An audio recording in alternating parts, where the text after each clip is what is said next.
संबंधातून संशयाच्या जाळ्यात अडकलेल्या एका प्रियकरानं वाढदिवस साजरा केल्यानंतर अवघ्या काही तासातच प्रेयसीची निर्घृण हत्या केल्याची घटना घडली आहे। ही घटना पिंपरी चिंचवडमधील वाकड येथील एका लॉजवर शनिवारच्या दुपारी उघडकीस आली आहे। प्रेयसी दुसऱ्या व्यक्तीच्या प्रेमात पडल्याचा संशय आल्यानं प्रियकरानं तिची चाकू आणि ब्लेडनं वार करून हत्या केली। मेरी तेलुगू असे 26 वर्षीय मृत प्रेयसीचं नाव आहे, तर दिलावर सिंग असे आरोपी प्रियकराचं नाव आहे। या भयंकर घटनेने परिसरात खळबळ उडाली आहे। पोलीस याबाबतचा अधिक तपास करत आहेत।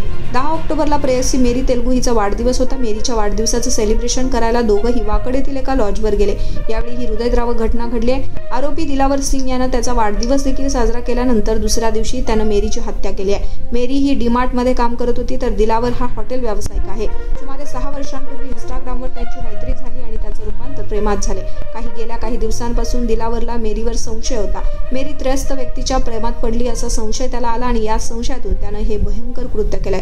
मेरीचा वाढदिवस साजरा केल्यानंतर दुसऱ्या दिवशी दुपारी लॉजवर त्यानं चाकू आणि ब्लेडनं तिच्यावर वार करत तिची हत्या केली आहे। दिलावर सिंग याने थेट कोंढवा पोलीस स्टेशन गाठलं आणि तिथे आत्मसमर्पण केलंय। त्यानंतर ही संपूर्ण धक्कादायक घटना समोर आली। वाकड पोलीस या प्रकरणाचा अधिक तपास करत आहेत।